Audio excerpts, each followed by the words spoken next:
How you doing, YouTube? Matt Nassa Beer Reviews, back with a little bit of Treehouse Jams. Yeah, courtesy of my boy Mike. I called him Mark. I don't know why. That comes from courtesy of Mike. Because I suck at remembering names and all kinds of shit. Anyway, Alter Ego from Treehouse. This is an American IPA at 6.8%. I have reviewed this before. I searched my my backlog. It is not in there. So I'm assuming it was a mystery beer, or maybe it was a review that I lost. That happens from time to time. But we're going to review it. Like I said, I know I reviewed it before in some form or fashion, but since I can't find it, it gets re-reviewed.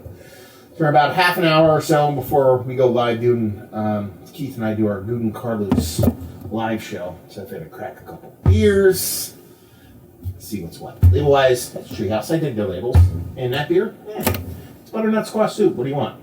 I'm a sucker for black on gold, so these labels always work for me, especially if you have that color pattern, and that is just thick, rich, deep, meaningful haze. Does that mean anything? No, I just like saying the words, so it's good enough.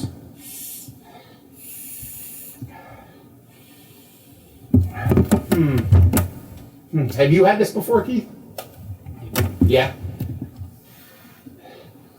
It's a lot like, a lot of Treehouse beers definitely lean kind of like OJ for me, but this has it's like an over-ripened, not overly sweet over-ripened kind of fruitiness, but there's a bittering component on it. You don't really get a ton of impact on the nose, but it's definitely there. What do you get? He's drinking it. Nice and you smell it. Jerk. Oh.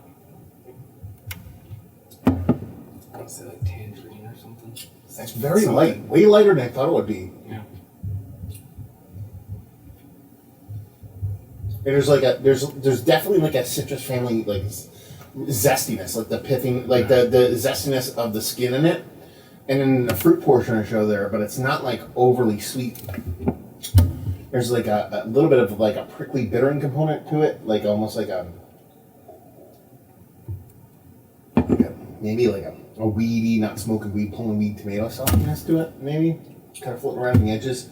It's not thin, but it's not like fluffy or creamy. It's a nice mouthfeel, but I wouldn't really kind of classify it in any of the typical descriptors that tumble out of my mouth hole.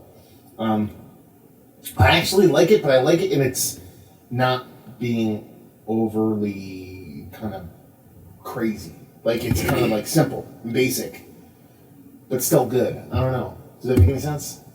Yeah. What do you think? Is it what you remember it being? Let's put it down there.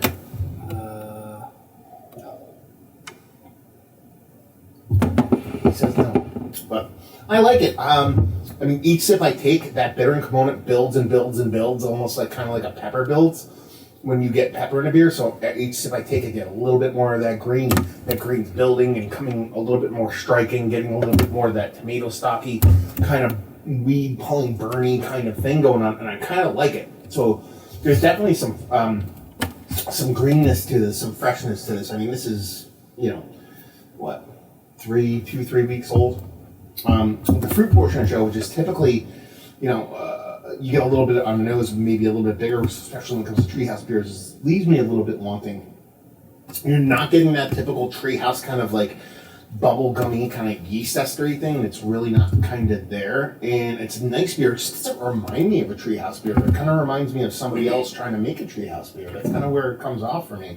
Not in a negative way. I think it's tasty, it's fun, but in the grand scheme of things, and it just Treehouse's Hazie's alone probably wouldn't be up there as one of my favorite. We could just cut to that chase. Is it one of the better ones? It's still worthy of the conversation of a big, impactful, new school kind of hazy. I like the way that bittering kind of builds with each sip. Sure, it's very much a hot burn kind of bitterness going on, but I can kind of get down with that, so it works for me. Some people are put off by that, but I like it. Let's see, value and availability. It's Treehouse. It's one of their kind of bigger. It's just a bigger version of Alter Ego. That's it. It's double dry hopped or extra hopped version of Alter Ego. I assume that's what that. Kind of like Julius and Good Green. I don't remember. I looked it up one time, but yeah. I think it's just hopped more. Yeah, I think. Yeah, so it has kind of that kind of bit and piece going on, and so it's good. I like it. I think it's fun. Just nothing to write home about. leave you guys with, if you like what we like this beer, if you like Hazies, and you don't mind bitter, and you like that bitter, and to kind of build up, then you will dig this. So there you go. Another review in the books. Hopefully you guys enjoyed it. Down there if you want to talk about it. Massive Beers if you want to check me out doing the social media stuff here. Massive. If you want to check me out doing the whole podcasting thing, and hopefully you guys enjoyed the review. Hopefully I'm doing a little bit of Treehouse Haze right now. Hope to see you next time. Cheers.